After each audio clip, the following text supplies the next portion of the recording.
Olá pessoal, bom dia, tudo bem? Eu sou Claudiano Machado e a pedido de mais um querido irmão que surgiu uma dúvida dentro da Bíblia Sagrada e pediu para fazermos um comentário a respeito, eu vou fazer este comentário agora. O irmão questionou acerca do Concílio de Jerusalém. O que seria o concílio, o que o motivou, e qual o objetivo deste concílio, qual o resultado ou a repercussão que este concílio traz para a igreja dos dias atuais. Então, atendendo o seu requerimento, vamos comentar sobre o Concílio de Jerusalém.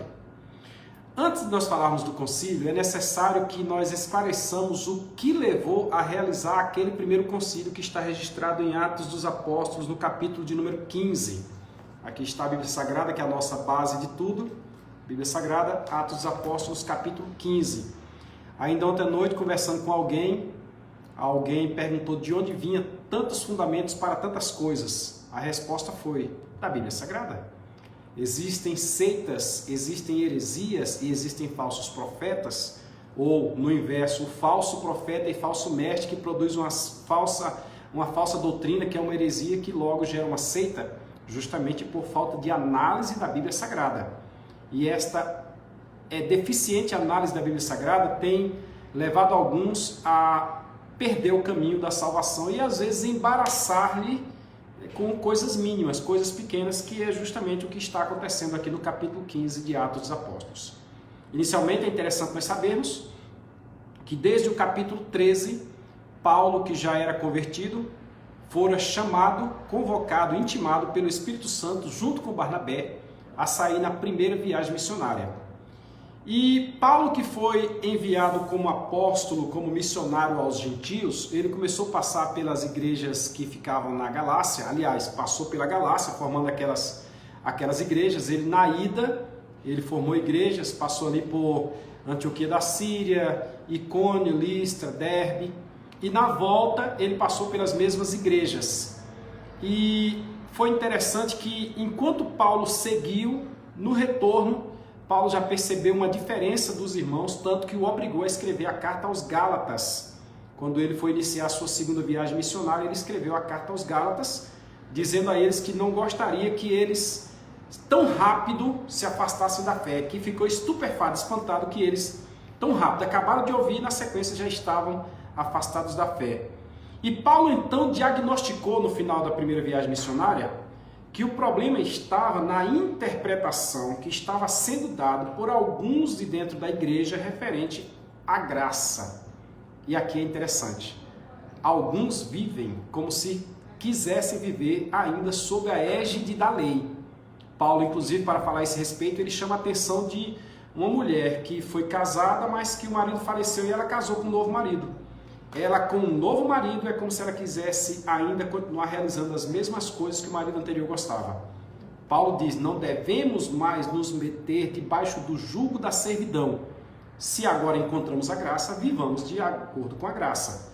Viver de acordo com a graça não é viver a libertinagem, é ter liberdade em Cristo, e essa liberdade consciente.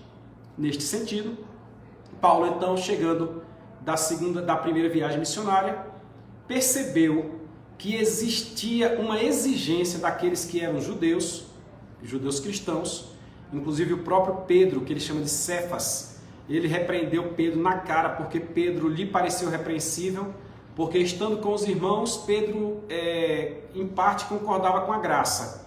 Quando Pedro se afastava dos obreiros e estava lá no meio dos gentios, Pedro então exigia o cumprimento das regras da lei àqueles que eram gentios. Aí Paulo, que tinha consigo um rapaz, agora estavam juntos Paulo, Barnabé e um rapaz chamado Tito. Paulo então pegou esse Tito que se converteu, inclusive esse Tito se torna depois um grande obreiro. Nós temos no Novo Testamento a carta a Tito. E Paulo desce com Tito a Jerusalém. Eles estão em Antioquia da Síria neste momento agora. E Paulo desce a Jerusalém para que ali em Jerusalém fosse discutido, está no capítulo 15 de Atos, se os irmãos agora, novos convertidos, os que estavam aceitando Jesus, especialmente a grande quantidade de gentios que agora aceitavam a fé, porque inicialmente pensava-se que a seita do caminho, assim como era chamada a igreja, era somente uma ramificação do judaísmo. Paulo então desceu lá e houve o concílio com todos os apóstolos, concílio presidido pelo pastor Tiago, que foi o primeiro pastor da igreja de Jerusalém. Presente no concílio Pedro, que fazia a defesa dos judaizantes. Presente no concílio Paulo, presente no concílio Barnabé, que foi quem introduziu Paulo no ministério, pois Barnabé foi buscar Paulo, depois de 14 anos lá em Tarso, Barnabé foi buscar Paulo para que trabalhasse consigo lá em Antioquia da Síria. E desceram para Jerusalém, agora acompanhados de Tito. E aberta aquela reunião, aberto aquele concílio, você pode verificar no capítulo 15 de Atos, é a quarta vez que eu faço referência ao capítulo 15 de Atos. Eles então discutiram os assuntos e Paulo mostrou, veja, esse rapaz aceitou a Jesus. E agora, como é que esse rapaz aceitou Jesus e eu vou obrigá-lo a cumprir todo o regramento dado aos judeus? O próprio Tiago, quando escreveu sua carta, falando dos 613 preceitos que tem na lei judaica, o próprio Tiago disse que se alguém errar em um dos preceitos, será culpado de todos eles. Desta forma, não há quem consiga se salvar pela lei. Houve então a suprema necessidade de que os irmãos compreendessem, como está na carta aos Hebreus, que haveria agora uma nova aliança. Nós agora vivemos uma nova aliança em Cristo. Não vivemos mais debaixo dos rudimentos da lei. Então os irmãos se reuniram em Jerusalém e eles, depois de muitos argumentos, depois de muita discussão, chegaram a uma conclusão. Eu vou ler para você a conclusão que eles chegaram. Do capítulo 15, versículo 1 até o versículo 21, é a reunião, é a discussão, é o debate, é a argumentação, é a fundamentação de um, fundamentação de outro, etc. Mas quando chega no versículo 22, os irmãos tomam uma decisão, a direção da igreja toma uma decisão, e eu gostaria que você acompanhasse esta decisão. Isto porque existem coisas que são indispensáveis para a salvação. Deixa eu explicar. Existe na igreja cultura, costume, e existe na igreja doutrina. O costume ele é local. O costume de alguém sentado do lado direito ou do lado esquerdo, isso é local. O costume de alguém usar o corte de cabelo desse jeito ou daquele jeito, ele é local. Agora a doutrina, ela já é geral. E doutrina é aquilo que afeta a salvação de alguém. A salvação de alguém pode ser afetada pela doutrina.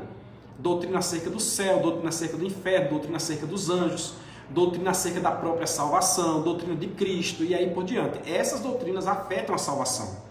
Essas doutrinas mal explicadas, é onde vem aquilo que foi dito no Novo Testamento, que surgem as heresias. Uma doutrina mal explicada é uma heresia.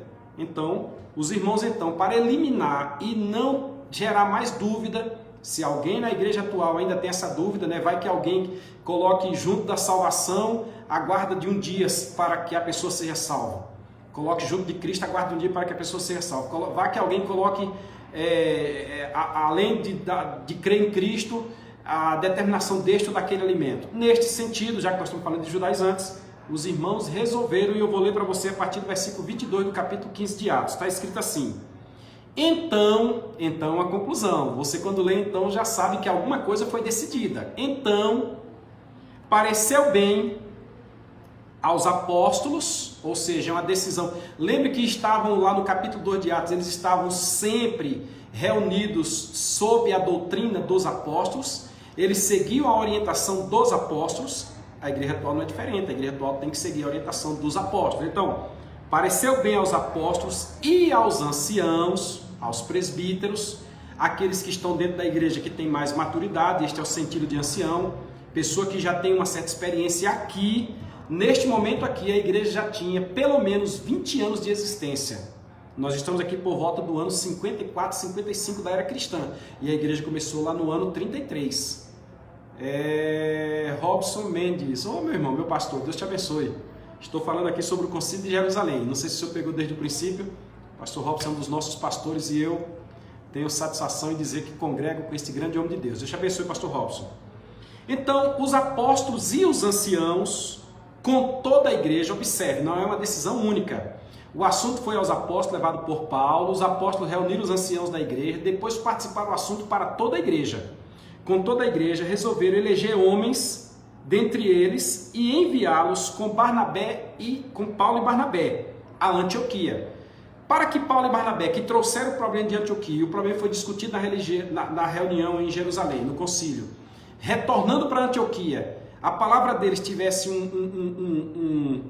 uma confirmação, eles escolheram 2 irmãos que fossem lá, irmãos de peso, pessoas de nome, de respaldo, para que confirmasse o que eles haveriam de dizer, porque aparentemente era algo diferente, algo estranho, algo novo. A saber, estou no versículo 22, Judas, chamado Barsabás, e este Judas aqui é... Oi Cecília, tudo bem? E este Judas aqui é o Judas, irmão de Jesus. Este Judas é o irmão de Jesus. E Silas, esse Silas é o mesmo Silvano, é o que vai sair com Paulo na segunda viagem missionária, é o Silas. Silas é um nome carinhoso, é como se alguém tivesse o nome de Eduardo e fosse chamado de Dudu.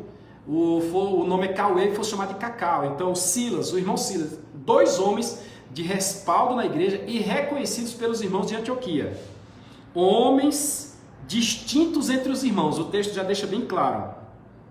E por intermédio deles, destes 2 homens, Judas e Silas, escreveram o seguinte: olha o que eles escreveram aos irmãos de Antioquia, o que os apóstolos, os anciãos e a igreja escreveu aos irmãos de Antioquia. Os apóstolos, os anciãos e os irmãos, aos irmãos entre os gentios que estão em Antioquia, que estão na Síria e na Cilícia, saudações, ou seja, saúde, saudações. O que eles disseram? Porquanto ouvimos que alguns que saíram dentre nós vos perturbam com palavras e transtornam as vossas almas, dizendo que deveis circuncidar-vos. Olha, chegou ao nosso conhecimento que alguém saiu daqui e foi até aí em Antioquia e falaram para vocês coisas que nós não temos esta ordem, nós não demos esta ordem, obrigando vocês a circuncidarem e guardarem a lei dos judeus. E aqui nós não vamos entrar no mérito, mas quando você for estudar a lei, você vai ter que entender que a lei ela tem preceitos morais, civis e cerimoniais. E existem os preceitos civis que são para aquela sociedade, a sociedade judaica. Não é para a sociedade brasileira, por exemplo. E não era para os gentios, que os gentios não tinha nada a ver com o judaísmo, né? É que vocês se circuncidem, guardem a lei, não lhes tendo nós dado mandamento. Olha o que os apóstolos dizem na cara aqui: nós não demos mandamento, e estas pessoas saíram e foram até vocês usando o nosso nome. Você já tem uma falsidade ideológica, você já tem qualquer coisa dessa natureza. Só basta ler o texto que você percebe isso. Pareceu-nos bem, isso está dentro da carta, pareceu-nos bem, reunidos concordemente, eleger alguns homens e enviá-los com os nossos amados Barnabé e Saulo. Eles já estão justificando por que Judas e o Silas estão indo até eles. Homens que já expuseram as suas vidas pelo nome do nosso Senhor Jesus Cristo. Estes aqui são Barnabé e Saulo. Eles mandaram Silas e Judas junto com Barnabé e Saulo, e Barnabé e Saulo são homens que já expuseram as suas vidas por amor de Cristo. Quando diz expuseram as vidas, estão reconhecendo que Paulo e Barnabé, na primeira viagem missionária, quase foram mortos. Eles oraram por um rapaz que tinha o pé torto, os artelhos do rapaz se consertaram. Sabe o que aconteceu? Eles foram apedrejados e jogados fora da cidade como que mortos, principalmente o Paulo. Aí os irmãos estão dizendo: nós reconhecemos que eles... Hoje em dia, às vezes, não acontece o reconhecimento do serviço que é realizado por alguém. Alguns não reconhecem. Mas eles aqui estão reconhecendo o trabalho que havia sido realizado por Barnabé e Saulo. Aí eles dizem: enviamos, portanto, tudo isso é a carta. Enviamos, portanto, Judas e Silas, os quais, por palavra, vos anunciarão as mesmas coisas. Ou seja, o que Barnabé e Saulo vai dizer para vocês, Judas e Silas vão dizer a mesma coisa, porque é o que nós decidimos aqui. Cristão vive o se ensina ou não. Quando o cristão falar, tem que ser aceito, porque ele fala a verdade. Cristão que não fala a verdade, o mentiroso, ele já erra, porque o mentiroso é filho do diabo. Comentei sobre essa questão na outra live aí. Mas aqui os irmãos, mesmo reconhecendo que Barnabé e Silas falavam a verdade, Barnabé e Paulo falavam a verdade, eles mandaram Judas e Silas. Presta atenção. Na verdade, pareceu bem ao Espírito Santo, aqui a coisa já começa a ficar bem mais séria, porque foi o Espírito Santo quem estava reunido com eles em oração, O Espírito Santo falou naquela reunião. E eles disseram aqui, pareceu bem ao Espírito Santo e a nós, leia lá do versículo 1 até o versículo 21 do capítulo 15 que você vai ver. Não vos impor mais encargos algum, senão estas coisas necessárias. Por quê? Porque existiam exigências de que fosse cumprido isto, aquilo outro, para que a pessoa fosse salva.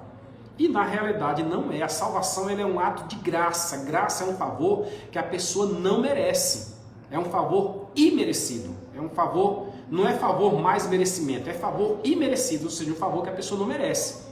A pessoa tem que ser aceita por graça. Inclusive, Martinho Lutero, quando ele estudava a carta aos Romanos, que fala da salvação pela graça, e estudava também a carta de Tiago, Joselita Brito, seja bem-vindo. O Martinho Lutero chegou a dizer que a carta de Tiago era epístola de palha, porque é como se Tiago tivesse errado ao dizer que a pessoa prova a sua salvação pelas suas obras, enquanto Paulo diz que prova-se a salvação sem as obras. Não existe erro nenhum em um ou em outro.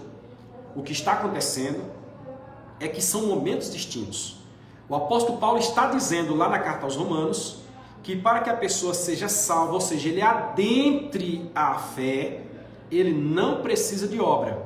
Não precisa 7 sexta-feira, 7 quinta-feira, não precisa romaria, não precisa subir de joelho na calçada não sei de onde, não precisa nada, não precisa pagar tantas cestas, não precisa. Como também não precisa guardar o sábado, não precisa evitar comer essa ou aquela comida. Se você abrir a Bíblia, você vai encontrar lá no capítulo 9 de Gênesis que o Senhor diz: tudo quanto se move vos será para mantimento. Ponto. A questão de certos animais, de certas carnes, unha fendida ou não, que remói ou não, aí é outro detalhe. É porque o povo estava no deserto e Deus, na sua sabedoria, queria preservar a saúde do povo. Mas isso não afeta a salvação. Existe por aí algum grupo religioso que acha que tem que guardar, mas não é o nosso caso e não é o caso da Bíblia Sagrada. Então, nesta circunstância, Paulo vai dizer que para você entrar na fé é só por fé. Agora, Tiago vai dizer que se você diz que é crente, se você diz que crê em Deus, você não me diga isso somente de boca, me diga isso pelas suas obras, e as suas obras falarão por você. Então não há erro em Tiago, nem há erro em Paulo. Os conceitos estão corretos. Um é para que a pessoa entre na fé, e o outro é uma vez que ele está dentro da fé. Se está dentro, produza um fruto de acordo com aquilo que você está falando, é só isso. Mas aqui, os irmãos que estavam vivendo a obrigação de ter que cumprir regras para que eles fossem salvos, os irmãos decidiram e colocaram que o Espírito Santo, junto com eles, decidiu que não precisa mais de algumas coisas, senão as necessárias. Quais são as coisas necessárias? Que vos abstenhais das coisas sacrificadas aos ídolos, do sangue, da carne sufocada, da prostituição, das quais coisas bem fazeis se vos guardar. É bom que vocês façam. Se vocês fizerem, vocês vão fazer o bem. Ponto. E o que são essas coisas? Primeiro item aqui, que vos abstenhais das coisas sacrificadas aos ídolos. E na sequência diz, do sangue e da carne sufocada. Preste atenção aqui. Vou falar primeiro do sangue. Não se deve comer o sangue do animal, e está lá no Antigo Testamento. Nós vamos pegar lá um gancho do Antigo Testamento, que o sangue, que é a vida, ele deve ser derramado no chão. O chão deve receber o sangue daquele animal que alguém matou para comer. Vai comer um boi, vai matar um boi, sangre ele e deixe o sangue correr no chão. Não junte o sangue, não coma o sarapatel. Quem come o sarapatel está agindo contrário a esta ordenança que está dita aqui. Ponto. Isso aqui foi o Espírito Santo quem falou, e não adianta entrar em discussão. Certa vez eu estava numa convenção em Salvador e veio o cardápio e um irmão foi comer e disse: quanto é que custa essa galinha ao molho pardo? Aí a moça disse: o valor está aí na frente. Aí quando ele foi pedindo a galinha ao molho pardo, um pastor que estava conosco, eu não vou citar o nome agora, talvez ele não lembre dessa ocasião, eu lembro, foi em 2002. Aí o pastor segurou no braço dele assim e disse: meu irmão, tu sabe o que é galinha ao molho pardo? Ele disse: não, é a galinha que é cozinhada no próprio sangue. Aí ele, meu Deus, sangue de Jesus tem poder. Aí pediu a galinha que não fosse ao molho pardo. Só que tem um porém aqui. Aqui fala da carne sufocada e vai falar do sacrificado aos ídolos. Se você prestar atenção, esses 3 itens na sequência, o sacrificado ao ídolo, não comer com sangue e não comer a carne sufocada, Paulo, noutro momento, escrevendo uma das cartas, eu não lembro agora qual é a carta, me parece que na carta aos Coríntios, que a maioria desses problemas surgiram de Corinto, Paulo diz, quando você for ao mercado, que você for comprar uma carne, que você tem dúvida se aquela carne for uma carne abatida por sufocamento, ou se for uma carne abatida com sangramento, que o ideal é o sangramento, por causa da tua consciência. Olha que sabedoria o Espírito Santo deu a Paulo para explicar isso para nós. Por causa da tua consciência, não pergunte. Simplesmente coma. Simplesmente compre e coma. Ponto final. Neste sentido, se você sabe que determinado alimento é fruto de uma carne sufocada, uma galinha que a pessoa pega no pescoço e gira a galinha ali, a galinha morre sufocada, não coma. Se você sabe. Se você não sabe, dê glória a Deus e se alimente. Porque tudo aquilo que se move foi feito para a nossa manutenção. Está lá em Gênesis 9, a partir do versículo número 2. Certo? Agora, este princípio fica incrustado porque também existe nos nossos meios, e principalmente nós da Bahia, que temos a cultura afro, que é flamejante em nosso meio, especialmente no recôncavo baiano, lá em Salvador, aquela preocupação de que alguém que comeu um acarajé ou alguém que comeu alguma coisa dessa natureza, ele perde a salvação, ele perde a comunhão, ele perde a vida eterna. E não é assim. Observe o que o texto diz. Se você sabe, abstenha-se e bom será, o versículo diz isso no final do versículo 29, bem vos vá, bem fazeis se guardar-vos dessas coisas. Se você sabe, não coma. Então, com relação por exemplo, eu estava um dia no local e uma pessoa chegou e me entregou balinha. Me entregou balinha, eu peguei e botei na boca. Só que depois eu fui saber que aquelas balinhas eram de Cosme e Damião, eram caruru. Eu ainda tinha umas 4 balinhas no bolso. Simplesmente eu peguei as que sobravam, fui lá no lixo e joguei. Mas aquela que eu botei na boca eu engoli e nunca me aconteceu nada. Eu sou crente, sou batizado no Espírito Santo, Deus tem abençoado minha vida e isso nada aconteceu. Mas a consciência me fez pegar as outras 4 balas e jogar fora. Então você tem o que? Um acarajé. Você vai chegar no local, tem uma baiana.